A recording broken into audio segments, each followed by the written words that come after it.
Hello guys, मेरा नाम है Sanchi and welcome to इंटरनेश Hindi. क्या आप अपनी हायर एजुकेशन के लिए ऑस्ट्रेलिया कंसिडर कर रहे हैं? और अगर हाँ, तो क्या आप रीजनल एरियाज़ में पढ़ने के लिए सोच रहे हैं?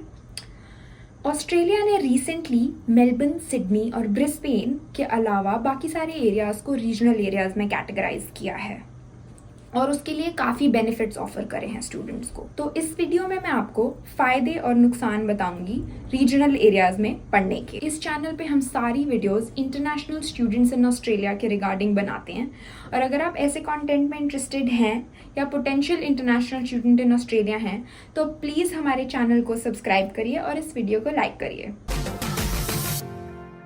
अब हम डिस्कस करेंगे कि रीजनल एरियाज हैं क्या और हम उसको डिस्कस भी क्यों कर रहे हैं।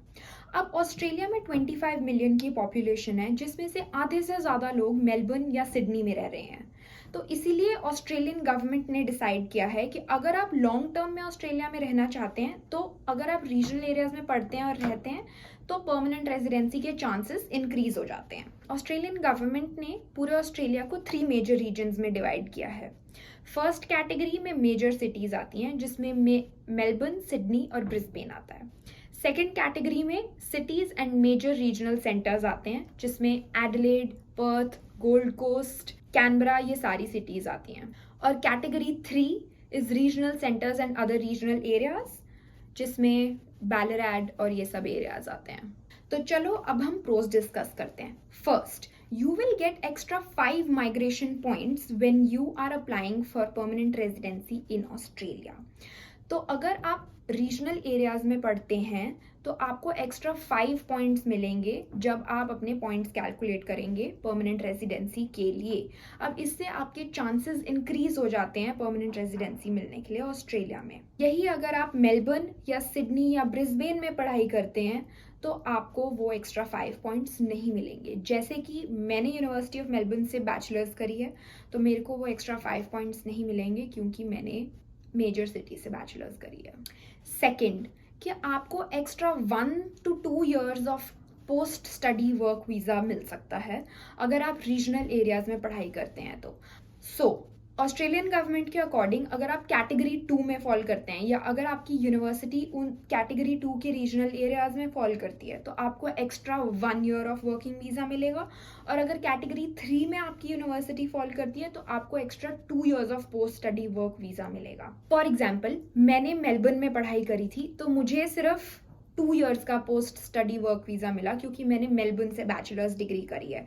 पर यही अगर मैं रीजनल एरिया में बैचलर्स डिग्री करती, एडिलेड में या पर्थ में, तो फिर मुझे 1 साल एक्स्ट्रा मिलता पोस्ट स्टडी वर्क वीज़ा। तो इसलिए अगर आप रीजनल एरियाज में पढ़ते हैं तो आपको 1 से 2 साल extra post study work visa मिल सकता है। तीसरा बेनिफिट ये है लोअर कॉस्ट ऑफ लिविंग। अब मैं 3-3.5 साल मेलबर्न में रही हूँ और अब मैं एडिलेड में रहती हूँ, तो मैंने खुद ये इतना ज़्यादा एक्सपीरियंस किया है कि मेलबर्न में हर चीज़ इतनी एक्सपेंसिव है। रेंट, रेस्टोरेंट्स, खाने पीने का खर्चा बहुत ज़्यादा एक्सपेंसिव है कंपेयर टू एडिलेड।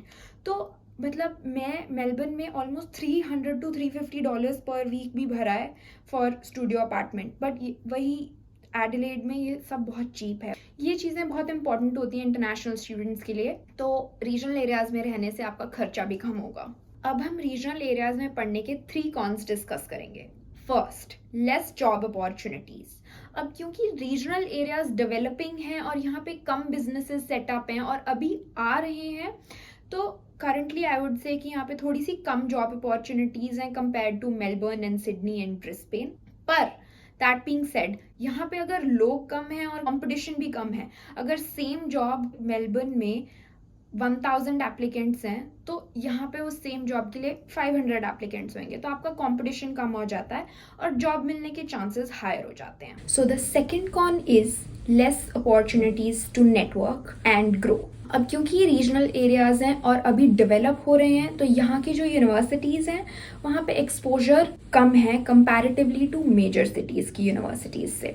तो इवेंट्स वगैरह होंगे बट उतने नहीं होंगे जितने मेजर सिटीज़ में रहते हैं, जैसे कि मेलबर्न।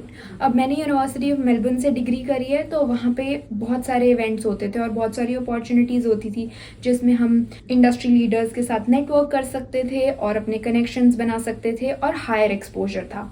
कंपैरेटिवली यहाँ पे थोड़ा सा कम रहता है, पर अगर आप और ज़्यादा एक्टिव हैं और यूनिवर्सिटी में पार्टिसिपेट करते हैं तो फिर भी एक्सपोजर रहेगा। वो आपके ऊपर डिपेंड करता है कि आप यूनिवर्सिटी में कितने एक्टिव हैं। Now the third con is laid back lifestyle and less opportunities for entertainment. अब रीजनल एरियाज में सब कुछ बहुत लो की है और काफ़ी चिल है। जैसे यहाँ पे सब कुछ 5 o'clock या 6 o'clock बंद हो जाएगा। सैटरडे संडे को ग्रोसरी स्टोर्स वगैरह भी 5 o'clock या 6 o'clock बंद हो जाते हैं और लोग मतलब काम से घर जाते हैं और सिर्फ रेस्ट करते हैं, अपनी फैमिली के साथ टाइम स्पेंड करते हैं या नेचर में जाएंगे, बीच पे जाएंगे, हिल्स पे जाएंगे। सो रीजनल एरियाज में आपको काफ़ी ऐसे लेड बैक एटीट्यूड मिलेगा लोगों का और मतलब इतना हसल कल्चर नहीं है कंपैरेटिवली टू बिग सिटीज़ में पूरे टाइम काम काम, हसल हसल, पैसे पैसे।